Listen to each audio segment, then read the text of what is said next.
အားလုံးမင်္ဂလာပါဒီနေ့ကတော့မြန်မာပြည် entry smartphone ဈေးကွက်ထဲကိုအသစ်ဝင်ရောက်လာတဲ့ Honor X6a လေးကို unboxing လုပ်ပြီးအတူတူကြည့်မှာဖြစ်ပါတယ် Honor X6a ပါ RAM 4 128GB ကို3,800,000 ဝန်းကျင်နဲ့ဝယ်ယူရရှိနိုင်မှာဖြစ်ပါတယ်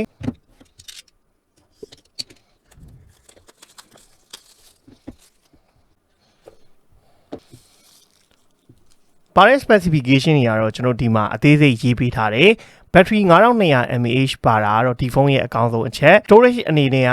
128GB RAM 4GB ပါမယ် camera က traffic camera setup ဖြစ်သွားမယ်ပေါ့နော် traffic camera setup ကိုမှ 50 megapixel main camera ရဲ့ 2 megapixel macro 2 megapixel depth sensor ပါမယ် screen size က 6.56 inch ကိုမှ90Hz refresh rate support ပေးမယ် resolution က HD resolution နဲ့ပဲကျွန်တော်တို့ကြည့်ရမယ် 720p ပေါ့နော် TFT LCD ကိုပဲအသုံးပြုပေးထားတယ် 0.7 လောက်အထူရှိတဲ့ silicon ပါမယ် Type C ဂျို 22.5 watt charging ကောင်းလေးပါဝင်တာတွေ့ရပါတယ်ကျွန်တော် X6a လေးကိုဖွင့်ကြည့်အောင်ပေါ့ Honor X6a လေးရဲ့ back cover design အသားနာပါပေါ့နော်သူက traffic camera setup လုပ်ပြီးထားတာတော့ဒီ Android smartphone တစ်လုံးအနေနဲ့မိုက်တယ်50 megapixel main camera ပါမယ်2 megapixel depth sensor 2 megapixel macro camera ပါမယ်ပေါ့နောက်ဘက်ချမ်းမှာလည်းကျွန်တော် Honor ဆိုတဲ့ branding တစ်စိတ်လေးပါမယ် global version ဖြစ်တာနဲ့ညီကျွန်တော်ဒီမှာ CE တစ်စိတ် logo လေးကိုတွေ့ရပါမယ်ဖုန်းရဲ့အထူအနေနဲ့က 8.35mm ရှိတယ်အလေးချိန်188 gram ဆိုတာတော့အရင်ကြီးလေးရဲ့ထဲမှာပါတဲ့ဖုန်းတစ်လုံးမဟုတ်ဘူးဘက်ကပါအနေနဲ့ကတော့ကျွန်တော်တို့ဒီဈေးဝန်းကျင်တွေ့နေကြဖုန်းတွေတိုင်းပဲ plastic frame plastic back ကိုသုံးထားတာဖြစ်တယ် matte finish ပုံစံတော့လုပ်ပေးထားတယ်ပေါ့ဒါပေမဲ့အစီးရပါရင်တော့ဒီကောက်နောက်က plastic သားကနည်းနည်းလေးလက်ရထိနိုင်တဲ့အနေအထားမှာတော့ရှိတယ်အဲ့တော့အပေါ်ဘက်မှာတော့ဒီမဲ့ကျွန်တော်တို့မြင်တွေ့တဲ့အတိုင်းပါပဲ sense lock လေးပါမယ်မိုက်ပါမယ်ပေါ့ဒီဘက်မှာကျွန်တော် volume up down power button မှာပဲကျွန်တော် fingerprint လေးထည့်ပေးထားတာကိုတွေ့ရတယ်အောက်ဘက်ချက်မှာတော့ speaker တစ်လုံး type C ပေါ့ mic ပြီးကျွန်တော် nugget box လေးပါမယ်ပေါ့ဒီဘက်ချက်ကတော့လုံးဝပြောင်လုပ်ပေးထားပါတယ်တခုကျွန်တော်ပြောဖို့ကြံခဲ့တာကဒီကောင်းရဲ့စွမ်းဆောင်ရည်ပိုင်းအတွက်ကတော့ MTK Helio G36 ကိုအသုံးပြုပေးထားပါတယ် G36 ကတော့အရင် performance daily usage သုံးဖို့အတွက်တော့အဆင်ပြေတယ်ပေါ့ game ဆော့မဲ့ဘာညာတော့အရင်ကောင်းမှာမဟုတ်ဘူးရှေ့က selfie camera အနေနဲ့ကတော့5 megapixel selfie camera ပါဝင်တယ် screen size က 6.56 inch ပါကဲအဲ့တော့ကျွန်တော်တို့ဆက်လက်လေးလုပ်ကြည့်လိုက်အောင်ပါပါဝင်တဲ့ fingerprint ကလည်းတော်တော်လက်နဲ့အလုပ်လုပ်တာကိုကျွန်တော်တွေ့ရပါတယ် Honor X6a လေးကိုမြင်တွေ့ရမယ့်ရုပ်ထွက်ဒီဇိုင်းကလာအနေထားပေါ့နော်ဒါဒီရှေ့က display ရဲ့ဒါချင်းနေပစယ်တွေကတော့ Android smartphone တွေရဲ့ထုံးစံတိုင်းချင်းနေနည်းနည်းပစယ်တွေထူမယ်ပန်ရှိုးနဲ့မရဘူး notch နဲ့ပဲလာမယ် Honor UI Magic OS 7.1 နဲ့သုံးရမယ်နောက် Android version 13 နဲ့လာမယ် processor အနေနဲ့ကတော့ MediaTek Helio G36 ကိုသုံးပေးထားတယ် RAM 4GB ကိုမှ Honor RAM Turbo 4GB ထိရအောင်လားမသိဘူးအဲ့ဒါကျွန်တော်ပြီးရင်တစ်ချက်ဝင်ကြည့်မယ် internal storage က 128GB resolution ကကျွန်တော် 720p နဲ့ပဲရမယ်ပေါ့နော် screen refresh rate ကကျွန်တော် dynamic မှာထားတဲ့ height ဆိုရင်တော့သူကအလိုလိုချိန်ပြီးမှာပေါ့အဲ့တော့အမြင့်ဆုံးမှာသုံးချင်တဲ့ height ဆိုရင်တော့ height မှာထားခဲ့ပေါ့ 90Hz နဲ့တခါလေးထားခြင်းဒါမှအနှိမ်ဆုံးမှာထားခြင်း standard မှာသုံးထားတော့ကျွန်တော်တို့ကဒီကောင်ကgame zone မှာ heavy usage လည်းမဟုတ်တော့ dynamic မှာထားတာပိုအဆင်ပြေတယ်ပေါ့နော်ဘာလို့ဆိုတော့လိုရင်လိုသလိုသူကချိန်ကြီးပေးမှာဖြစ်တဲ့အတွက်တွတ်လိုတဲ့ချိန်မှာတွတ်ပေါ့နှေးခြင်းတဲ့ချိန်မှာလည်းနှေးပေးမယ်အနေထားမှာရှိပါတယ် camera ကတော့ကျွန်တော်တို့ဒီသေးဝင်းကျင်ဖုန်းတွေတော့အရင်ကြီးတော့မမျှော်လင့်နေပေါ့နော်ဘာလို့ဆိုတော့ဒါ entry smartphone ဒါပေမဲ့ကျွန်တော်တို့ပါတဲ့ camera ကတော့ဒီ traffic camera setup အနေထားလေးဘယ်လိုရှိလဲတော့ရုပ်ထွက်ပါညာစမ်းပြီးမယ်နောက်အနည်းငယ်ပါတဲ့ feature တွေလည်းကြည့်မယ်ပေါ့ဘာတွေပါတော့အဲ့တော့အရင်ဆုံးကျွန်တော်ပါတဲ့ feature တွေထဲမှာမိုးမှာတော့ကျွန်တော် pro မှုပါမယ် panorama မှုပါမယ် HDR photo ပါမယ် super macro sticker ပါမယ် time lapse ပါမယ် high resolution ကတော့ကျွန်တော်50 megapixel နဲ့ရိုက်ချင်တဲ့အချိန်ဆိုရင်ဒီ high resolution နဲ့မှာဝင်ပြီးတော့ကျွန်တော်တို့ရိုက်ရမှာပါနောက် video ပေါ့နော် video ကကြတော့ကျွန်တော်တို့ဘယ်လောက်နဲ့ရိုက်လို့ရတော့ကြည့်အောင်1080p ရမယ်အမြင့်ဆုံးကတော့ 1080p 30fps 60fps များရသေးလားအမြင်ရပါဘူး 1080p 30fps ကကျွန်တော်တို့အများဆုံးရိုက်လို့ရမှာပါ selfie video အနေနဲ့ဆိုရင်ကော selfie video အနေနဲ့ကလည်းကျွန်တော်တို့ 1080p 30fps ကအများဆုံးရိုက်လို့ရတဲ့ပမာဏပဲဖြစ်ပါတယ်နောက်ထပ်ကကျွန်တော်တို့ photo ပါမယ်နောက်တစ်ခုကောင်းတာရှေ့ကြည့်နောက်ဝါရိုက်ဖို့အတွက် portrait မှုပါမယ်နောက် aperture လည်းအတူတူပါပဲเนาะကျွန်တော်တို့ဒီရှေ့ကြည့်နောက်ဝါရိုက်တာကိုလည်းbackground blur ရိုက်တာကိုလည်း aperture မှုလို့ခေါ်တယ်ပေါ့အဓိက object အသားပေးပြီးတော့ aperture မှုမှာတော့ဒါစိတ်ကြိုက်ကျွန်တော်တို့ aperture နည်း နောက်က background ကဝါးလေးကိုဆိုလိုတာပါကဲထားပါအဲ့တော့ကျွန်တော်ဒါကတော့ပါတဲ့ feature တွေပါပုံအနည်းငယ်ကတော့ကျွန်တော်တို့ရိုက်ပြီးရင် sample ကြည့်လို့ရအောင်ထည့်ပေးလိုက်မယ်ပေါ့နော် sample ရိုက်ပေးထားတဲ့ပုံအနည်းငယ်ကိုထည့်ပေးထားပါတယ်ရတဲ့ result ကပုံမှန် entry smartphone တစ်လုံးအနေနဲ့ဆိုရင်တော့မဆိုးပါဘူး color တွေအရောင်သွေးတွေကလည်း saturated ဖြစ်တဲ့ back ကိုတော့သွားတယ်ဓာတ်ပုံရိုက်ပြီးလိုက်ပြီးဟိဆိုရင်လည်းသူ processing တစ်ခုလုပ်ပြီးတော့မှပုံရိပ်တွေကိုထွက်ပေးတာတွေ့ရတယ်ပေါ့နော် mirroring phone တွေလိုပဲဒါပေမဲ့နည်းနည်းတော့နှီးတယ် OIS မပါဘူးဒီ portrait ကို selfie ရောမဆိုးလာတဲ့ပုံရိပ်တော့ရတယ်လက်ကိုငြိမ်အောင်ရိုက်ရမယ် color ကတော့အရောင်သွေးကတော့Android smartphone အနေနဲ့အဆင်ပြေတဲ့အနေအထားမှာရှိပါတယ် Honor X6a မှာရမယ့်ရုပ်ထွက်အနေအထားပေါ့ဒီကျွန်တော်တို့ဒီဈေးဝင်းကျင် panel အနေနဲ့ကတော့ color progression ကောင်းတယ်လို့ပြောလို့ရတယ်ပေါ့နော်အရှိသင်းရှိလိုက်တဲ့အရောင်အသွေးကတော့သူ့ TFT LCD မှာပြပေးနိုင်တယ်နည်းနည်းညံ့တဲ့အချက်က viewing angle နည်းတယ်ဒါလို့ကျွန်တော်ဒီလိုမျိုးနည်းနည်းလေးစောင်းကြည့်တဲ့အချိန်မှာဆိုရင် viewing angle ရတာနည်းမယ်နောက်တစ်ခုအနေနဲ့ကကြတော့ဒီကောင်းရဲ့ resolution ပေါ့နော် 720p resolution ပဲဖြစ်တာနဲ့အညီကျွန်တော်တို့ကတကယ်လို့နည်းနည်း Full HD ကြည့်နေကြဆိုကတ်ကြည့်ရင်ရုပ်က 4 data ဆိုတဲ့ result ကိုကျွန်တော်တို့ရတာတွေ့ရပါတယ်ကျန်တဲ့ပုံရိပ်တွေပါညာကတော့ဒီမှာနမူနာ sample ပဲကြည့်လိုက်ပေါ့နော်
โอเคပါကျွန်တော်တို့ဒါအခုမြင်တွေ့ခဲ့ရတာတော့ Honor X6a လေးရဲ့ဒါရုပ်ထွက်ကာလာအနေထားပဲပေါ့နော်မစိုးပါဘူးဆိုတော့ကျွန်တော်ခုနပြောတဲ့အဓိကပြဿနာကအဲ viewing angle နည်းနည်းနေတာရဲ့ resolution ပေါ့နော် resolution က 4 data လေးဖြစ်ချင်တာပေါ့ဒါကတော့ 720p display ဒီမှာတွေ့ထားရှိတဲ့ပြဿနာပဲပေါ့ကျန်တဲ့အရာတွေကအရင်ကျွန်တော်တို့ဘယ်လိုပြောမလဲဖွေးတဲ့ဘက်ကမသွားဘူးရှိသင်းရှိတိုက်တဲ့အရာတွေကိုတော့ပြပေးနိုင်ပါတယ်သူ့မှာပါတဲ့ LCD လေးကအတန်လေးနည်းနည်းလောက်ဆန်းရအောင်အတန်ဆန်းရအောင်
Honor X6a လေးရဲ့အတန်အနေထားပေါ့နော် Android smartphone တွေမှာတွေ့နေကြအတိုင်းပဲအရင် speaker ရဲ့ကြည်လင်ပြသမှုဘာညာကတော့နည်းတယ်အတန်ကတော့ကျယ်တယ်လို့ပြောလို့ရတဲ့အထင်မှာတော့ပါတယ်ဒါပေမဲ့ကြည်လင်ပြသမှုနဲ့ base တန်ကတော့အရင်မရဘူးပေါ့ဒါကတော့ Android smartphone တွေမှာတွေ့နေကြ speaker တွေရဲ့ quality result အတိုင်းရပါမယ်အနည်းချုပ်အနေနဲ့ Honor X6a လေးကို unboxing လုပ်ပြီးတော့ first impression အနေနဲ့ပြောပြပေးရမယ်ဆိုရင်တော့Android smartphone ဈေးထဲမှာ battery 5200 mAh ပါပြီးတော့ 22.5 watt charging ပါတဲ့ဟာဒီဖုန်းရဲ့အဓိကအားသာတဲ့အချက်တွေ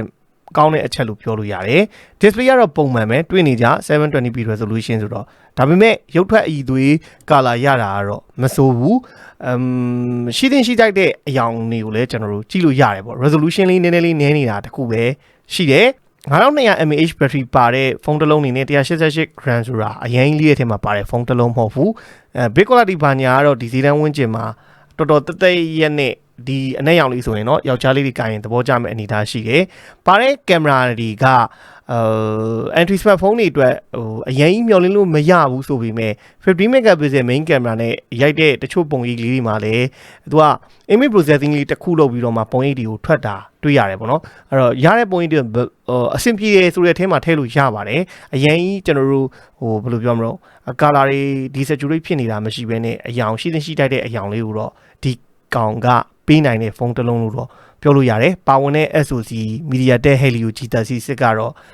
အရင်ကြီး performance ကောင်းပြီး gain ဆော့လို့အတွက်တော့အဆင်ပြေနိုင်မှာမဟုတ်ဘူးဒါပေမဲ့ကျွန်တော် social media သုံးမယ် daily usage သုံးမယ်ဟေ့ဆိုရင်တော့အဆင်ပြေတယ်ဒီ Huawei Fanny Honor Fanny တက်ကတော့ဒါဈေးနှုန်း၄သိန်းအောက်မှာပေါ့နော်ရွေးချယ်စရာနောက်ထပ် Android smartphone တစ်ခုဖြစ်တဲ့Honor X6a လေးဟာဈေးကွက်ထဲမှာဝယ်ယူရရှိနေနိုင်ပါပြီလို့ပြောရင်းနဲ့ကျွန်တော်တို့ဒီနေ့ unboxing video လေးကိုဒီမှာတင်အဆုံးသတ်ပါမယ်အားလုံးဘိုင်ပါ